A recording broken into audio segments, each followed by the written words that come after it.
Hi, welcome to ShowMeTheCurry.com. I'm Hital. I'm Anuja, and today we're going to show you how to make Sindhi Kadhi. Another curry to our collection, and this is very different. It's got a lot of different vegetables, and it's really, really yummy. And no yogurt, which is the biggest difference, I think. But it's really delicious. So let's get started. So we're going to be starting off this curry in a pressure cooker. So in our pressure cooker we have 5.5 cups of water right now. And I have 1/3 of a cup of besan. Anytime you mix so much besan to the water, it's going to form lumps. So you want to kind of get all the lumps out before and then add it to the water. So this is what I'm going to do over here. Now this recipe is a really quick recipe. Now curries, like this curry, like all other curries, needs to be cooked for a very long time. But this recipe was given to me by my Masi, Vinisha Makijani, and she does this little trick where you just pressure cook the besan and the water, so that way it cooks faster. It gets the raw taste and smell out of the besan, and you can get that curry made in like half an hour. Great time saver. Yeah. And once all the lumps, or majority of the lumps have gone, we'll add it to the water. And I have a whisk and just whisk it so all the chickpea flour gets nicely mixed in with the water. We'll turn off the stove. Close our pressure cooker. And we're going to let it go for one whistle and then let the pressure go down naturally.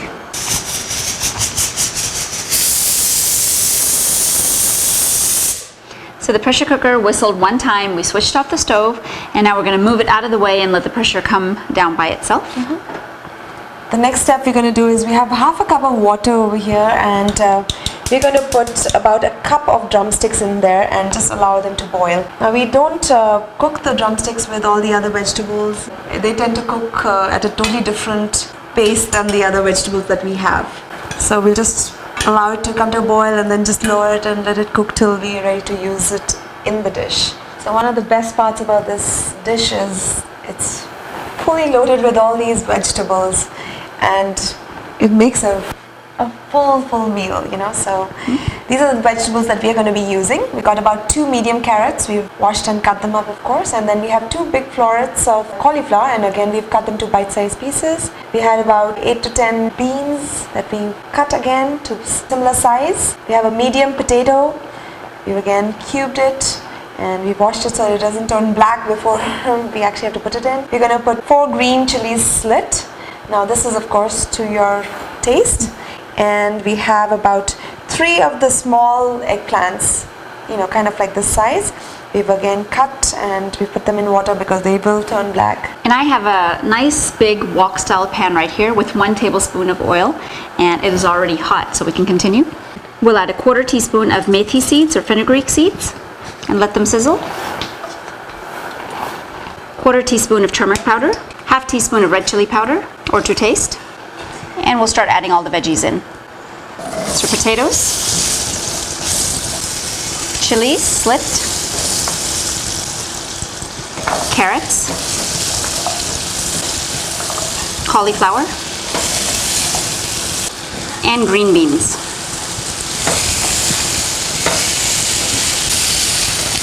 And toss it to coat in the oil. Now we'll add in the eggplant and mix.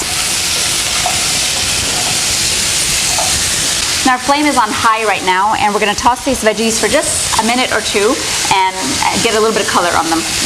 And over here the drumsticks, actually the water is boiling in it, so we reduce to a simmer and we're just going to allow it to cook till we're ready to use them. So it's been about 3 minutes, and this has been cooking on a high heat. I'm going to lower it now to medium. The besan and the water mixture, we can go ahead and add it at this point.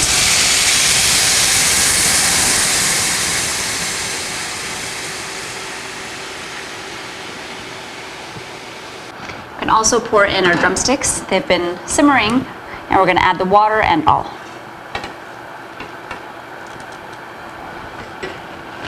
So now we're going to allow it to come to a boil, and just basically it needs to thicken up. And if you've noticed, we have not added any salt yet, and the reason we do that is we want the vegetables to retain their shape and hold steady and not mush up. So we'll be adding the salt a little bit later. So we're going to cover it. We're going to allow it to cook for about 15 minutes, and the vegetables will cook, and then if we need to thicken it up after that, we can always remove the lid and then allow it to thicken up. So our kadhi has been cooking for 15 minutes now, and we have been stirring it in between. So let's see how it looks. Wow. It looks really good. Now you can make sure all your veggies are cooked, especially the potatoes and the eggplant. Just make sure all those things are cooked. That way we're ensured that everything is cooked in there. So we're going to add a few other things, like we mentioned, the jaggery, the tamarind, and the salt. And you need to come to a good balance. You need a little bit of sweetness. You need the tanginess from the tamarind, and you need a little spice from the red chili powder. So we'll adjust all those things as needed. So we'll add some salt. Here's 2 tablespoons of jaggery and 2 tablespoons of tamarind paste or juice, basically. Now this is fully cooked. It just needs to be reduced, but this is a great time to check your levels, your salt levels, your tamarind or sourness, your spice. Everything can be done at this point. Okay, at this point now we're going to increase the heat to a high, and we're just going to allow it to reduce. Like Hetal mentioned, it needs to reduce, and we need it to be for like a custard-like consistency. But again, it's a very personal choice, so you can cook it as much as you like, or you can stop at any point. So our kadhi's been cooking now an additional 10 minutes uncovered, and it's thickened up nicely. It's holding on to the veggies, and we can go ahead and switch it off. Yep. And this curry is usually had with rice, and it always has a complement of something fried and something crispy.